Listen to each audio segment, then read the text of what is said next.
What is good, YouTube? My name is Ash Porter and welcome to the channel. And this week's book vlog, fiction book vlog, is, what is it called? The Alloy of Law by Brandon Sanderson. This is Mistborn book 4, I think. I think it's the start of a new series in the Mistborn. And I'm so excited. I absolutely flipping love the original Mistborn trilogy. Like, they honestly blew me away, and I'd honestly say they might be up there with one of my favourite, if not my favourite book series of all time now. So if you want to check out those videos of me vlogging, book vlogging through those, they will be in the description below. But today we're on book 4, and from what I understand, alright, I'm just going to read the blurb because this helps. 300 years since the events of Mistborn have shaped Scardale, even taller towers race through the clouds, railways as well as canals crisscross the land, but there is still a land of magic. And then it basically says, the guys are all dead and maybe part of history and science and religion, but Alamancy and Furukami, I can never say it, still have a role in the reborn world. Great. That's all I want to know. There's a bit more, don't need to go into it. But from what I understand, you know, in the Final Empire, the Lord Ruler, he stopped innovation, didn't he? There was no, Sage would always point out there was no innovation in technology. And so 300 years since Sage saved the world, reshaped everything, since Spook and the others started leading humanity back into life again, basically, in the world as it's meant to be. And I'm so excited. I'm so excited to see how Vin, Kel, Elend, Sazed, Spook are all portrayed in the future. I'm excited to see how technological developments work with this magic system. You know, are Mistborn able to stop bullets? Things like that. There's a lot to think about, and I'm really, really excited. Also, surely there's a good chance Sazed is going to turn up in this book. You know, he literally turned into a god. I'm pretty sure Sazed is still going to be around. Is Sazed going to be worshipped? Who knows? I'm really excited. I'm excited to meet our new characters. I'm excited to start this new journey. If Sanderson continues in the way he was writing before, this is going to be a banger. The only thing I've noticed is this is considerably shorter. You know, this is a big book in terms of its size. I don't know if I just got this version or if they're all in like this, but it's only what, just over 300 pages long, whereas the other books were between 700 to 800 pages. So a lot shorter, but hopefully some really good stories to be told. I'm super, super excited. Let's dive into it. Okay, so I've been away a few days and I didn't actually take my camera, but while I've been away, I did a little bit of reading. I started this and I've read, where am I? I mean, I'm 150 pages in. I'm almost halfway through. So I kind of have a little bit to catch up on. But so some of the first stuff, some of my questions were answered pretty soon on, right? So how do alamantic powers work with guns and stuff? Well, if you're a coin shot, that's what they're called, isn't it? Steel pusher, whatever it is. Like wax, you know, you can create almost like this barrier that isn't perfect protection, but it kind of works. And that's really interesting, Diane. And the fact that there's more metals, I cheekily looked at the back and saw that they had discovered the metals that Sazed had teased out. Though in the book, we've only really come across the one that speeds up time that Wayne has, part of his powers, and I can't remember what metal that is, but it's a weird one. But anyway, but all the fact that aluminium as well is not a allomatic metal, and it can't be pushed or pulled against by coin shots or lurchers or anything like that. So that is so interesting straight away. And also, obviously, we have to talk about the fact that it seems like, from what I understand, that Sazed made Spook into a Mistborn, but the only Mistborn. And so I'm assuming in this book, when they're talking about Lord Mistborn, they're talking about Spook, who's obviously one of the founders of this new world, And I'm assuming that Sazed made it so no one else could become a Mistborn anymore, which is interesting because now we've actually have these things called Twinborns, which is cool because it's someone who's an Alamancer and a Fruchemist. I hope I'm saying that right, but has that sort of terrace power, and the fact that you can have both. So he, I can't remember what metal it is, but you know he can change his weight. And that goes so well with being a coin shot. And so that's really interesting. And then you have Wayne, you know, who can heal with his twin powers. And he said there was someone else with a twin power, maybe one of the bad guys that we haven't fully met yet, who I can't remember what it was. But that's such, like, I think it's really interesting. I wonder if he got rid of Mistborns because it became too complicated.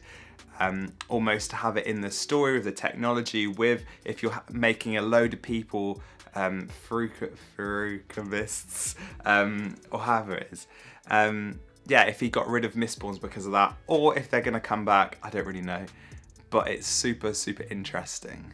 And also, I have to say, so far, I'm just really impressed. I'm really enjoying the storyline. It's almost like a bit of like a detective novel based within Scardria. I don't know, I'm starting to think, is it a standalone book?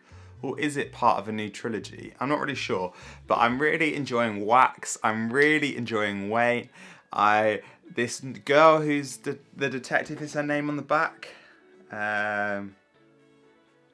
No, but this guy who Wax seems to be falling in love with and is in love with him, those half his age. It's all picking off. It's all kicking off. And they're trying to hunt down these people that have been stealing people, taking people captives. They've kind of worked out that maybe they're stealing women who could possibly be Alamancers, or whose kids could be Alamancers, to build some army. And I'm like, is that what's happening? But either way, I'm really, really enjoying this book so far. Also, I should also say, how tragic was that opening? Like, is it Leslie? That was grim. I think it's something that's just stood out to me is that it's really weird when they refer to some of the old characters in these books. Like, they obviously don't explicitly say their names because they've got other names, which I'll come on to in a minute. But because of the emotional journey I've been on with Vin, with Sazed, even with Spook in that final book, with the whole crew throughout the original Mistborn trilogy, hearing about them 300 years later as legends in myth, in religion, is so weird now, you know, to hear Spook spoken as Lord Mistborn, and I'm assuming it's Spook, or Vin has just been referred to as the ascendant warrior and model for like women, and it's like, or even Sazed himself, who I'm pretty sure when they refer to Harmony, they're now referring to Sazed, and it's weird. It's like, I feel like I know those people, and now they're revered as gods and legends, and it's weird. I mean, fair play to Sanderson, because it's obviously, I've been so drawn into those characters and care about them, feel like I did that experience, that journey, that battle with them, that now reading this book, I'm like, gosh, this is weird. So you know Wayne's powers and how he can create these time bubbles by speeding up time. My question is, and I don't know if Sanderson's ever answered this or it's answered in the books, is, do people age in these bubbles? Like, if you're whatever he is, his alamatic power, will he age quicker? And therefore, you know, if you spend a lot of time in these time bubbles, do you know what I'm getting at? Like, would you end up being like 80 instead of 60? Do you know what I mean? You know what I'm trying to say. This Miles guy seems like a really interesting character, and just working out this idea of twinborns and if they have dual alamantic metals and frucum metals. So that he's, I can't even say it, he's gold, which means his healing is basically endless because he can store, I don't know how it works yet. It just makes him 10 times more powerful, apparently. I need to kind of work out what's going on with that. But it's interesting because that's kind of the same way the Lord Ruler was immortal as well, isn't it? But does that mean Miles is actually immortal because he's been lucky enough to be born with this? Or will he still die of old age? Will, you know, a gunshot to the head still kill him? Like, how do you beat him, I guess? That would be my question. But also, what does it mean for the other metals when they're doubled up? I'm interested to see how those work. Something that I find, again, really interesting, I'm just so impressed with, is the way that the original trilogy, basically a lot of the combat, the way the magic system works, it's all based around being a Mistborn or being like Sazed, a full Feruchemist, or being an absolute baller at like one of the Steel Inquisitors and having all of this range of powers. But the way Sanderson has been able to almost reset the world and use exactly the same magic system, but change it. And so there's no Mistborn now, and there's no people like Sazed who have all the Feruchemist powers, that you only get one of each, or one of one, or neither. And so it just completely changes the way the magic system works and combat works. And so we just had that fight with Miles on top of the train, and it's just so great because it's a whole new experience. It's not like reading Vin fighting again. It's completely something new and a whole different way of fighting and doing combat and doing magic. And I'm really, really enjoying that. Just discovered that High Imperial, the language used in ceremonies and all this kind of stuff, is actually just good old street slang that Spook used to speak. That's such a clever little thing to put in there, wow. All I want to say right now is Wayne's sense of humour is just absolutely perfect. Big up Wayne. Miles seems to be such like a perfect example of, you know, the concept of absolute power corrupts absolutely, because, you know, he, in relative terms, compared to everyone else in this world, he has pretty much absolute power with his basic immortality, and it's just it has absolutely corrupted him, and it's just so interesting. But I'm just at the bit where they've taken this amazing train cargo and they're now fighting Wayne, Wax and Marasi, however you say it, are fighting them, and Miles just blew himself up with dynamite and has now recovered again, and it's all a bit crazy. And I'm still thinking, you know, Wax, Wayne, Marasi, they're going to win, right? They're going to somehow beat Miles or the team and his people. But who's this suit geezer? I guess that's the real question. And why is he stealing these women? And I guess I'm thinking, based on how many pages are left, so I've got, maybe not, I've got just under 50 pages left. Maybe that won't be solved. Maybe that's going to be for the next book and the continuing storyline. But I might be wrong. But there we go. Absolute power corrupts. Absolutely. Also, Miles is totally being manipulated by the suit guy. Let's be real. How sick is it? Harmony, aka Sazed, I think, speaking directly to Wax as he's like in a bit of trouble, and also just giving him his old guns. Cheers, Sazed. I think I want to try and make a prediction before I get to like the final bits of this book. I think, what's her name? How do you say it? Marasi, her allomantic power, you know, to slow down time. I think they can use her power really effectively. So, for example, when this coin shot gets near her, she can slow down time. They can, you know, dead the coin shot, and then she can go back to normal again. And I think exactly the same for Miles. The way they can beat him is by using her power to slow time around for her and around her, and that's how they can beat them. That's my prediction. I think that's the way it's going to work. I just feel like her power isn't going to be as useless as they say it is. Wax just shot from inside a speed bubble, let it go off an angle, and then shot the new bullet as the speed bubble dropped to deflect it, to basically be like, it's like he's from the film Wanted, you know, when they like bend the bullets like, and he basically just did that. This man is an absolute G. Okay, so I was kind of like 50% right in the sense that it was her power that stopped Miles, but it didn't quite work in the way I thought it would. I don't know why I thought it would be different, but it was that she can create a speed bubble, so time's moving normally within the bubble, but outside it's going way faster, because, you know what I mean. For some reason I thought she could just like freeze herself and other people, but that wasn't the case. I don't know why I thought that, but there you go, it still worked. The suit guy is his uncle, who's still alive, Lord Ladrian or whatever. And supposedly this whole thing is about money and insurance fraud and destroying one of the other houses. I feel like, I don't know, I just don't know, because I don't know if it's a standalone book or whether there is a bigger plot line going on here. It's interesting that it was his uncle, but I don't know, I feel disappointed. I don't know why. Is Iron Eyes, who's just appeared before Marassi, is it Marsh? Because Marsh never actually died. He was still alive at the end. So does Sayes spare him for some reason? And so there is still a Steel Inquisitor around. Is this Marsh? Is that what I'm about to read? Is Marsh in these books? Oh my gosh, and he's just mentioned Breeze.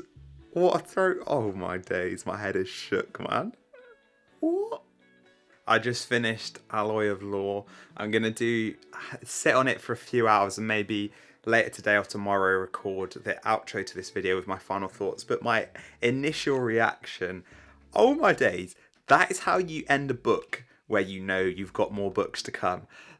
Like, one, there is a bigger plot line with his uncle. Something more is going on. He needs to rescue these Allomancers that are women. What the hell is happening? But also, even more, Iron Eyes, Marsh himself, said that Wax is doing his brother's work. So does he mean Kel's work? I guess so. Or Sayes. And he does. And there's this relationship between Marsh and Sayes. They've obviously got an agreement, and between Harmony and himself, and what a way to end the book. And I love that, because it means there's this such clear link now between the original trilogy and this book. Not just far off characters or in the same world or the same magic system, but Marsh, Iron Eyes, he's involved. I absolutely love that. What a redemption for Marsh, because what a great character he was, in terms of he was good, he fought for good, he got corrupted, not by his own fault, but he was basically killed, destroyed, reformed into a Steel Inquisitor, and now he's been alive forever, and he gets to do good things and help balance in the world. And Brandon Sanderson, his work is so good. Like, I'm so enjoying these books. What a book. So I've taken a few hours to reflect on it. I've finished the Alloy of Law, the fourth Mistborn book, and the first book in the Wax and Wayne sort of series. I think there's 3 of them at the moment, and there's about to be a 4th one, from what I understand. I think. Don't hold me to that. But I think some of my reflections are, 1, this book is quality. It's, I was really worried at the end of the Mistborn trilogy. I was like, how could he continue this series? Like, it was so good. I was like, how can he, make a sequel to this? But what I think is really clever is, although it's 300 years later, although it's in the same world, although it's got the same but slightly different magic system, and I've kind of covered that sort of in my reactions, actually it's got such a different feel to it that this could be a standalone book. You don't necessarily have to have read the Mistborn trilogy to really enjoy this book. I think you could read this series by itself, and I think I love that. Like, the first 3 books, they're deep fantasy, destruction, end of the world, apocalypse, crisis, setting the tone for the magic system, all this kind of stuff. Whereas it's way more settled. It's basically a detective story, There is a bigger story going on, which I think will explore and discover as I read the rest of the books. But I just think he does it so well. He doesn't try and reproduce the original trilogy. He uses the same world. He uses the slightly tweaked but same magic system, and he makes something new. And he makes something in it really, really good in its own right. And I really, really enjoyed it, you know. I think obviously you enjoy this book more when you know what the originals. There's so many little things like just like Vin and Ellen's being referred to in these fancy terms, or Say's being called Harmony, or the fact that Iron Eyes is Marsh, and then you find out Marsh is alive still. And it just draws you in, and I'm so excited to read the next book. Like, that's what that ending does. It makes you like, I want to read it right now. I don't actually have it yet. I've got another book I'm reading first, and then I'll order it. But it's just a quality book. I really, really recommend The Alloy of Law. Brandon Sanderson continues to blow me away, and go read this book if you haven't already. I have been Ash Porter. Thank you so much for watching this video, and I'll see you guys next time.